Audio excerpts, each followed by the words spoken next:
السلام عليكم، كي دايرين؟ لاباس عليكم؟ كنتمنى ان شاء الله تكونوا في افضل الاحوال، ومرحبا بكم معايا في فيديو جديد ووصفه جديده. كنتمنى ان شاء الله الفيديو ديال اليوم ينال الاستحسان ديالكم. اليوم غادي نحضر معكم المعلكه او غريبه ديال الكاوكاو اللي كتجي رائعه بزاف، معلكه بمعنى الكلمه. واخا تكوني اول مره غادي تجربيها غادي تنجح معك. غير تبعي المقادير والطريقه ديال التحضير والنصائح اللي غادي نقدم لك في هذا الفيديو.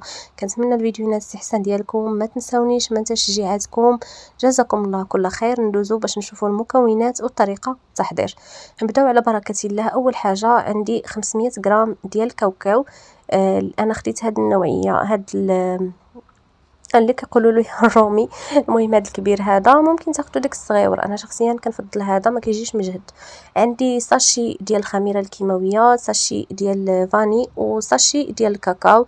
عندي 3 البيضات وكاس عامر ديال سكر سنيده، من الاحسن تكون ديك السنيده الرقيقه. وعندي الكونفيتور. باقي المكونات غادي نشوفهم فيما بعد.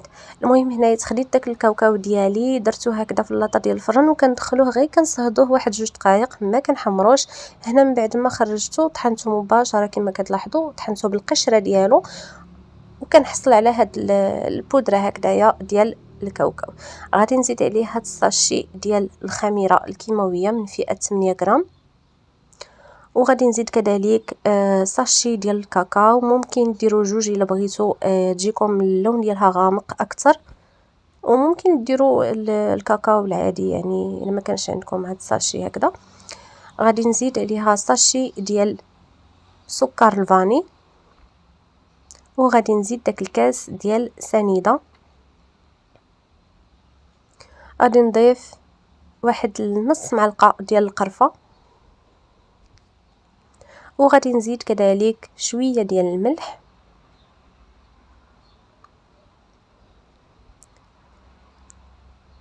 وغادي نزيد 2 معالق ديال الكونفيتير. ممكن تعوضوه بالكليكوز اولا العسل الا ما كانش متوفر.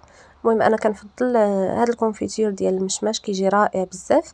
وغادي نزيد معلقه كبيره ديال ماء الزهر. صافي هنا كنخلط المكونات ديالي مع بعضهم، ومن بعد غادي نضيفوا البيض.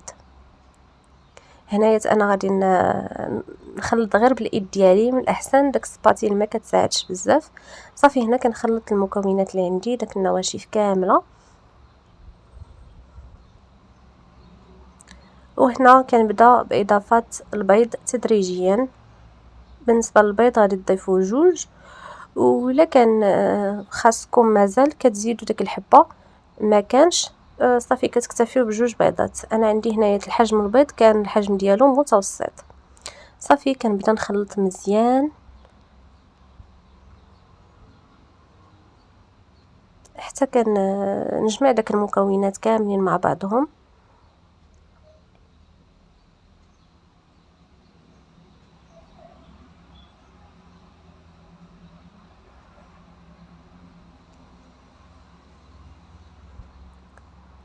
وهنايا غادي نضيف البيض ديالي.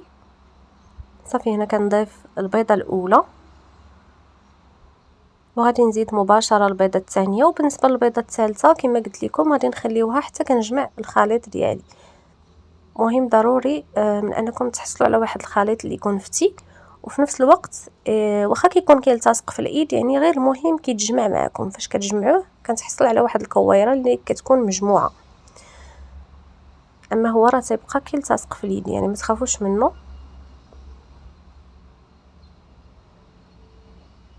صافي هنا كنزيد داك الحبه الثالثه ديال البيض، لانه ما كفاونيش داك 2 حبات. الا كان البيض كبير واكتفيتوا ب2 حبات صافي كتجمعوهم غير ب2. صافي هنا كنبدا نجمع العجين ديالي كما لاحظتوا معايا، حتى كنتحصل على واحد العجين اللي يكون لين وكيتجمع بكل سهوله. يعني فاش نجمع واحد الكويره ما بين ايديا كتجمع ليا. صافي هنايا من بعد ما جمعت الخليط ديالي كما كتلاحظوا، هانتوما راه كيكون كيلتصق في الايد ولكن راه كيتجمع. هنايا ما كندير لا زيت لا حتى حاجه، يعني كيتجمع ليا بكل سهوله كما لاحظتوا. هنا كناخذ واحد الكويره. المهم بالنسبه للحجم كيبقى اختياري، نتوما الغريبه ديالكم بغيتوها متوسطه ولا كبيره ولا صغيره، نتوما كتحكموا في الحجم. انا تقريبا هاد الكويرات غيكونوا ما بين 20 حتى ل 25 غرام فيهم. صافي. وضروري ان السكر يكون سبيسيال ديال الخاص بالحلويات باش كتنجح معكم هاد الغريبه هادي. صافي كنبدا نشكلهم هكا على شكل كويرات وكنديرهم هكذا في داك السكر حتى كنحصل على واحد الكميه هكذايا، وكنجمع واحد اللاطه ديالي اللي غندخلها الفران، ومن بعد كندوز باش نشكلهم. كما قلت لكم السكر ضروري انه يكون سكر سبيسيال. انا هنايا كناخذهم من المحلات التجاريه الكبرى بحال مرجان ولا كارفور ولا راه كيكون متوفر، وحتى ام الهري راه كيكون عنده. صافي كنبدا نشكلهم هكذايا وكندوز باش نفندهم هكذايا في داك السكر. ما كنضيف لا بياض البيض لا حتى حاجه، يعني كنكتفي بداك الزيت اللي داك الكويرات كيكونوا مزيتين داك الزيوت اللي فيهم. وصافي كنبدا هكذا ندوزهم كنفندهم مزيان في السكر. ضروري هاد الغريبه يعني الاساس ديالها هو السكر الثقيل، ضروري يكون نوعيه جيده. كنأكد عليها الا ما كانش نوعيه جيده راه غتدخلوه للفران كيدوب وما كيبقاش المنظر ديالو زوين. صافي كنفندهم مزيان وكنعمر اللاطه ديالي.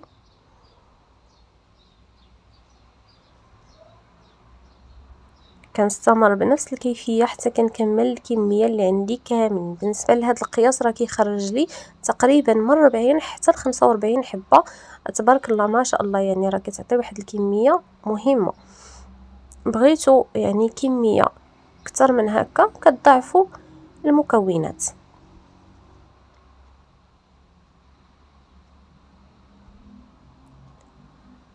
صافي كنستمر بنفس الطريقه كنفندهم هكذا مزيان وكنرجع نكمل الكميه اللي تبقات ليا هنايا. تحصلت على هاد اللاطه هكذا. صافي من بعد ما درتهم هنايا كنضغط عليهم هكذا بالاصابع ديالي غير شويه، كنضغطوا عليهم كما لاحظتوا. وبالنسبه للفران كنشعل من الاسفل ومن الاعلى على نار متوسطه، يعني نار عاديه، وكنخليوها حتى كتشقق. غير كتشقق واحد المده ديال 2 دقائق حتى 3 دقائق ونخرجوها. ما فيهاش زعما شي مكونات اللي خاصها طيب. وهذا هو الشكل النهائي ديال الغريبه ديالي. ما كنحديوهاش حتى كتبرد كما كتلاحظوا، كنخليوها حتى كتبرد ومن بعد عاد